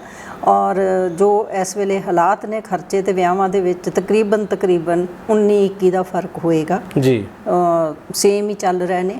ਤੇ ਇਟ ਇਜ਼ ਬੈਟਰ, ਜਿੱਦਾਂ ਪਹਿਲਾਂ ਸੀਗਾ ਕਿ ਵਿਆਹਾਂ ਦੇ ਜਿਹੜੇ ਸਰਟੀਫਿਕੇਟ ਗਲਤ ਬਣ ਰਹੇ ਨੇ, ਕੁਝ ਹੋ ਰਿਹਾ, ਉਹਨਾਂ ਨੇ ਇੱਕ ਕੱਢ ਲਿਆ, ਵਿੱਚੋਂ ਨੁਕਤਾ ਕੱਢ ਲਿਆ ਜਾਂ ਹੱਲ ਕੱਢ ਲਿਆ ਕਿ ਗੁਰਦੁਆਰਾ ਸਾਹਿਬ ਦੇ ਵਿੱਚ ਰਜਿਸਟ੍ਰੇਸ਼ਨ ਹੋਣੀ ਸ਼ੁਰੂ, ਸਾਈਨ ਕਰਨੇ ਸ਼ੁਰੂ ਕਰ ਦਿੱਤੇ। ਬਹੁਤ ਪਹਿਲਾਂ ਜਿਹੜੇ ਅਸੀਂ ਛੋਟੇ ਸੀਗੇ ਉਦੋਂ ਵਿਖਾਵਾ ਕਰਦੇ ਸੀ ਦਹੇਜ ਦਾ, ਉਹ ਲੜਕੀ ਲਈ ਇੱਕ ਹੈਲਪ ਹੁੰਦੀ ਸੀਗੀ। ਉਹ ਪੇਕਿਆਂ ਦੇ ਘਰ ਵਿਆਹ ਵੇਲੇ ਵੀ ਜਿਹੜੇ ਮੁਹਤਬਰ ਬੰਦੇ ਹੁੰਦੇ ਸੀ ਬਰਾਤੀ, ਉਹਨਾਂ ਨੂੰ ਦਿਖਾਉਂਦੇ ਸੀ, ਫਿਰ ਉਹ ਸਸੁਰਾਲ ਜਾ ਕੇ ਲੜਕੀ ਦੇ ਵੀ ਦਿਖਾਇਆ ਜਾਂਦਾ ਸੀਗਾ, ਪਤਾ ਹੁੰਦਾ ਸੀਗਾ ਸੁਸਾਇਟੀ 'ਚ ਕਿ ਕੀ ਆਇਆ। ਹੁਣ ਤੇ ਇਹ ਹੈਗਾ ਕਿ ਪਤਾ ਵੀ ਕੁਛ ਨਹੀਂ, ਔਰ ਜਿਹੜੀਆਂ ਪ੍ਰੋਬਲਮਸ ਆ ਰਹੀਆਂ ਨੇ ਉਹ ਬਹੁਤ ਬਿਗ ਅਮਾਊਂਟ ਜਿਹੜੇ ਨੇ, ਵੱਡੀਆਂ ਵੱਡੀਆਂ ਰਕਮਾਂ ਲੈ ਕੇ ਮੁੜ ਕੇ ਸਲਾਹ ਮਸ਼ਵਰਾ ਕਰਦੇ ਇੱਧਰ ਉੱਧਰ, ਉਹਦੇ ਨਾਲ ਸਮਝੌਤੇ ਹੁੰਦੇ ਨੇ। ਜੀ ਮੈਮ, ਤੁਸੀਂ ਸਮਾਜ ਦੇ ਮਸਲਿਆਂ ਤੇ ਗੱਲ ਕੀਤੀ, ਤੁਸੀਂ ਨਵੀਂ ਸਾਡੀ ਪੀੜ੍ਹੀ ਨੂੰ ਜਾਂ ਸਮਾਜ ਨੂੰ ਕੀ ਕਹਿਣਾ ਚਾਹੁੰਦੇ ਹੋ ਸੰਖੇਪ ਦੇ ਵਿੱਚ, ਤਾਂ ਕਿ ਆਪਾਂ ਇਸ ਸਮਾਜ ਨੂੰ ਸਹੀ ਸੇਧ ਦੇ ਸਕੀਏ? ਸਾਡੀ ਜਿਉਂਦੇ ਜੀ ਡਿਊਟੀ ਬਣਦੀ ਹੈ ਕਿ ਇਸ ਖੂਬਸੂਰਤ ਬਾਗ ਨੂੰ ਇਹਨੇ ਚੱਲਦਾ ਰਹੇ, ਸਾਡੇ ਜਿਉਂਦਿਆਂ ਵੀ ਅਸੀਂ ਇਸ ਨੂੰ ਸੰਵਾਰਦੇ ਰਹੀਏ। ਬਿਲਕੁਲ, ਮੇਰਾ ਤਾਂ ਸਭ ਤੋਂ ਪਹਿਲਾਂ ਇੱਕੋ ਹੀ ਹੈ, ਚਾਹੇ ਉਹ ਨੌਜਵਾਨ ਪੀੜ੍ਹੀ ਹੈ, ਚਾਹੇ ਉਹ ਅਸੀਂ ਮਿਡਿਓਕਰ ਏਜ ਦੇ ਹਾਂ, ਕੋਈ ਵੀ ਬੰਦਾ ਜਿਹੜਾ ਹੈ, ਇੱਕੋ ਚੀਜ਼ ਹੈ ਕਿ ਜਿਹੜੀ ਆਪਣੀ ਵੋਟ ਦਾ ਸਾਨੂੰ ਹੱਕ ਮਿਲਿਆ ਉਹ ਬਹੁਤ ਕੀਮਤੀ ਹੈ। ਵੋਟ ਸਾਡੀ, ਉਹ ਸਰਕਾਰ ਬਣਾਉਂਦੀ ਹੈ, ਉਹ ਸਾਡਾ ਫਿਊਚਰ ਬਣਾਉਂਦੀ, ਸਾਡੇ ਬੱਚਿਆਂ ਦਾ ਫਿਊਚਰ ਬਣਾਉਂਦੀ, ਸਾਡਾ ਆਪਣਾ ਫਿਊਚਰ ਬਣਾਉਂਦੀ, ਹਰ ਇੱਕ ਦਾ ਫਿਊਚਰ ਜਿਹੜਾ ਉਹ ਵੋਟ ਦੇ ਨਾਲ ਜੁੜਿਆ। ਵੋਟ ਪਾਉਣ ਲੱਗਿਆਂ ਬਹੁਤ ਸਤਰਕ ਹੋਣਾ ਚਾਹੀਦਾ ਹਰ ਇੱਕ ਬੰਦੇ ਨੂੰ ਜੀ। ਕਿਸੇ ਵੀ ਤਰ੍ਹਾਂ ਦਾ ਲਾਲਚ ਜਿਹੜਾ ਆ ਉਹ ਸਮਾਜ ਨੂੰ, ਸੁਸਾਇਟੀ ਨੂੰ, ਪਰਿਵਾਰਾਂ ਨੂੰ, ਹਰ ਇੱਕ ਨੂੰ, ਪ੍ਰਸ਼ਾਸਨ, ਮਤਲਬ ਜੋ ਵੀ ਸਾਡੇ ਉੱਤੇ ਇਸ ਵੇਲੇ ਚੀਜ਼ਾਂ ਗਲਤ ਥੋਪੀਆਂ ਜਾ ਰਹੀਆਂ ਨੇ ਜਾਂ ਸਾਡੇ ਨਾਲ ਗਲਤ ਹੋ ਰਿਹਾ ਹੈ, ਉਹ ਇੱਕ ਵੋਟ ਦੀ ਗਲਤ ਵਰਤੋਂ ਜਦੋਂ ਅਸੀਂ ਕਰ ਜਾਂਦੇ ਹਾਂ ਜੀ, ਉਹਦਾ ਕਰਕੇ ਸਾਨੂੰ ਇਹ ਸਾਰਾ ਜਿਹੜਾ ਝੇਲਣਾ ਪੈਂਦਾ, ਜੋ ਵੀ ਅਸੀਂ ਚੱਲਦੇ ਪਏ ਹਾਂ। ਵੋਟ ਜਿਹੜੀ ਹੈ ਉਹ ਸੋਚ ਕੇ ਪਾਓ, ਕਿਸੇ ਦੇ ਕਹਿਣ ਦੇ ਉੱਤੇ ਨਹੀਂ ਪਾਓ। ਕੋਈ ਤੁਹਾਨੂੰ ਖਰੀਦਣ ਆਉਂਦਾ, ਆਪਣੀ ਇੰਨੀ ਕੁ ਕੀਮਤ ਲਗਾਓ ਕਿ ਅਗਲਾ ਤੁਹਾਨੂੰ ਖਰੀਦ ਨਾ ਸਕੇ। ਜਿਵੇਂ ਕਿ ਕਿਹਾ ਜਾਂਦਾ ਕਿ ਲੋਕਤੰਤਰ ਦੇ ਵਿੱਚ ਲੀਡਰ ਕੌਣ ਹੁੰਦੇ ਨੇ? ਲੀਡਰ ਸਾਡੀ ਪਾਵਰ ਲੋਕਾਂ ਕੋਲ ਹੁੰਦੀ ਹੈ। ਲੋਕਾਂ ਨੂੰ ਆਪਣੀ ਤਾਕਤ ਸਮਝਣੀ ਚਾਹੀਦੀ ਹੈ ਕਿ ਉਹ ਇਸ ਵਰਤੋਂ ਨੂੰ ਸੁਚੱਜੇ ਪਾਸੇ ਲੈਣ, ਤਾਂ ਕਿ ਆਪਣੇ ਲੀਡਰ ਚੁਣਨ ਸਮੇਂ ਉਹ ਸੋਚਣ ਜਿਸ ਬੰਦੇ ਨੂੰ ਵੋਟ ਪਾ ਰਹੇ ਹੈ ਕਿ ਉਹ ਵੋਟ ਦਾ ਭਰੋਸੇਯੋਗ ਹੈ, ਉਹਨਾਂ ਲਈ ਵੈਲਫੇਅਰ ਲਈ ਕੰਮ ਕਰੇਗਾ। ਇਹ ਜੇ ਦੋਸਤੋ ਆਪਾਂ ਸ਼ੁਰੂ ਕਰ ਲਿਆ ਜਾਏ, ਜੋ ਮੈਡਮ ਦਾ ਸੁਜੈਸ਼ਨ ਹੈ ਸਾਨੂੰ ਸਭ ਤੋਂ ਵੱਡਾ, ਕਿ ਵੋਟ ਇੰਪੋਰਟੈਂਟ ਪਾਰਟ ਹੈ ਸਾਡਾ, ਉਸ ਨੂੰ ਅਸੀਂ ਧਿਆਨ ਨਾਲ ਵਰਤੋਂ ਕਰਨੀ ਸ਼ੁਰੂ ਕਰ ਦਈਏ। ਤੇ ਕਹਿਣ ਤੋਂ ਭਾਵ ਇਹ ਹੈ ਕਿ ਬਹੁਤ ਸਾਰੀਆਂ ਸਾਡੀਆਂ ਸਮੱਸਿਆਵਾਂ ਨੇ ਇਸ ਮਸਲੇ ਨਾਲ, ਇਸ ਵਿਚਾਰ ਨਾਲ ਸਾਡੀਆਂ ਹੱਲ ਹੋਣੀਆਂ ਸ਼ੁਰੂ ਹੋ ਜਾਣਗੀਆਂ। ਮੈਂ ਸਿਰਫ ਇੱਕ ਛੋਟੀ ਜਿਹੀ ਹੋਰ ਚੀਜ਼ ਕਹਿਣੀ ਚਾਹੂੰਗੀ ਕਿ ਜਦੋਂ ਵੀ ਤੁਹਾਡੇ ਕੋਲ ਕੋਈ ਵੋਟ ਲੈਣ ਆਉਂਦਾ ਹੈ, ਜੇ ਉਹ ਪਹਿਲਾਂ ਵੀ ਤੁਹਾਡਾ MLA ਹੈ ਜਾਂ ਕਿਸੇ ਵੀ ਚੀਜ਼ ਦਾ ਉਹ ਤੁਸੀਂ ਪਹਿਲਾਂ ਨੁਮਾਇੰਦਾ ਚੁਣਿਆ ਹੋਇਆ, ਉਹਨੂੰ ਉਹਦੇ ਪਿਛਲੇ ਕੰਮਾਂ ਦੀਆਂ ਜੋ ਵੀ ਹੈ ਉਹਨੂੰ ਕੁਐਸਚਨਿੰਗ ਜ਼ਰੂਰ ਕਰੋ। ਉਹਨੂੰ ਇਹ ਪੁੱਛੋ ਵੀ ਤੂੰ ਕੀ ਕੀਤਾ, ਅੱਗੇ ਤੂੰ ਕੀ ਕਰਨਾ, ਉਹਦੀ ਅਸੀਂ ਬਾਅਦ 'ਚ ਗੱਲ ਕਰਾਂਗੇ। ਜਿਹੜਾ ਤੂੰ ਪਿਛਲੇ 5 ਸਾਲ ਕੀਤਾ, ਪਹਿਲਾਂ ਸਾਨੂੰ ਉਹਦਾ ਹਿਸਾਬ ਕਿਤਾਬ ਕਰ ਸਾਡੇ ਨਾਲ। ਅਸੀਂ 17 ਸਾਲਾਂ ਤੱਕ ਅਸੀਂ ਗਲੀਆਂ ਤੇ ਨਾਲੀਆਂ ਬਣਾਉਂਦੇ ਰਵਾਂਗੇ ਜੀ, ਅਸੀਂ ਉੱਥੋਂ ਵੀ ਤਾਂ ਨਿਕਲਣਾ। ਤੇ ਜੇ ਅਸੀਂ ਗਲੀਆਂ ਨਾਲੀਆਂ ਦੇ ਵਿੱਚ ਵੜੇ ਰਹੇ ਤਾਂ ਫਿਰ ਤਾਂ ਕੋਈ ਗੱਲ ਨਹੀਂ। ਤੇ ਜੇ ਜਿੰਨੀ ਦੇਰ ਤਾਈਂ ਅਸੀਂ ਉਹਨਾਂ ਨੂੰ, ਕੋਈ ਵੀ ਉਮੀਦਵਾਰ ਕਿਸੇ ਵੀ ਲੈਵਲ ਦਾ, ਜੇ ਅਸੀਂ ਉਹਨੂੰ ਪੁੱਛਦੇ ਨਹੀਂ ਤਾਂ ਉਹਨਾਂ ਨੂੰ ਤਾਂ ਪਤਾ ਹੈ ਕਿ ਮੈਂ ਬੋਲ ਕੇ 45 ਮਿੰਟ ਇਹਨਾਂ ਨੂੰ ਬੇਵਕੂਫ ਬਣਾ ਕੇ ਚਲੇ ਜਾਣਾ। ਅਸੀਂ ਬੜੇ ਆਰਾਮ ਨਾਲ ਬੇਵਕੂਫ ਮੰਨਦੇ ਹਾਂ। ਵੋਟ ਅਸੀਂ ਦੇਣੀ ਆ, ਅਸੀਂ ਉਹਨਾਂ ਨੂੰ ਕੁਰਸੀ ਦੇਣੀ, ਸਰਕਾਰ ਦੇ ਉੱਚੇ ਰੁਤਬਿਆਂ 'ਤੇ ਅਸੀਂ ਬਿਠਾਉਣਾ, ਸਾਡੀ ਵੋਟ ਨਾਲ ਉਹਨਾਂ ਨੇ ਬੈਠਣਾ। ਉਹਨਾਂ ਨੂੰ ਪ੍ਰਸ਼ਨ ਜ਼ਰੂਰ ਕਰੋ, ਪਿਛਲੇ 5 ਸਾਲ ਦਾ ਹਿਸਾਬ ਲਓ, ਅਗਲੇ 5 ਸਾਲ ਉਹਨੇ ਕੀ ਕਰਨਾ ਉਹਦੀ ਬਾਅਦ ਦੇ ਵਿੱਚ ਸੋਚਿਓ, ਪਿਛਲੇ ਦਾ ਉਹਨੂੰ ਹਿਸਾਬ ਲਓ, ਤਾਂ ਕਿ ਉਹ ਜਦੋਂ ਵੀ ਵੋਟ ਮੰਗਣ ਆਵੇ ਉਹਨੂੰ ਇਹ ਪਤਾ ਹੋਵੇ ਕਿ ਮੈਨੂੰ ਇਹਨਾਂ ਨੇ ਇਹ ਸਵਾਲ ਪੁੱਛੇ ਜਾ ਸਕਦੇ ਨੇ। ਪਿਆਰੇ ਦਰਸ਼ਕੋ, ਮੈਡਮ ਢਿੱਲੋਂ ਨੇ ਸਾਨੂੰ ਉਹ ਜੜ ਨੂੰ ਦੱਸਿਆ ਕਿ ਇਹਨਾਂ ਸਾਰੀਆਂ ਸਮਾਜਿਕ ਬੁਰਾਈਆਂ ਦੀ, ਅਲਾਮਤਾਂ ਦੀ ਜੜ ਕਿੱਥੇ ਪਈ ਹੈ। ਇਹਨਾਂ ਦਾ ਕਹਿਣਾ ਹੈ ਇਹ ਗੱਲ ਨੂੰ ਵਾਰ-ਵਾਰ ਆਪਣੀ ਕਲਮ ਰਾਹੀਂ, ਆਪਣੇ ਕਾਲਮਾਂ ਰਾਹੀਂ, ਅਖਬਾਰਾਂ ਰਾਹੀਂ, ਅੱਜ ਵਰਬਲੀ ਵੀ ਇਹਨਾਂ ਨੇ ਸਾਨੂੰ ਦੱਸਿਆ ਕਿ ਇਹਦੀ ਜੜ ਕਿਤੇ ਇੱਥੇ ਪਈ ਹੈ। ਅਸੀਂ ਸੁਚੇਤ ਹੋ ਕੇ ਇਸ ਜੜ ਵੱਲ ਆਈਏ, ਇਸ ਜੜ ਨੂੰ ਫੜੀਏ, ਤਾਂ ਕਿ ਸਮਾਜ ਦੀਆਂ ਹੋਰ ਵੀ ਜਿਹੜੀਆਂ ਬਹੁਤ ਸਾਰੀਆਂ ਸਮੱਸਿਆਵਾਂ ਨੇ ਉਹ ਹੱਲ ਹੋ ਜਾਣਗੀਆਂ। ਧੰਨਵਾਦ ਮੈਮ ਜੀ, ਤੁਹਾਡਾ ਸ਼ੁਕਰੀਆ, ਟਾਈਮ ਦੇ ਮਿਹਰਬਾਨੀ ਜੀ, ਬਹੁਤ ਬਹੁਤ ਸ਼ੁਕਰੀਆ, ਥੈਂਕ ਯੂ ਵੈਰੀ ਮਚ।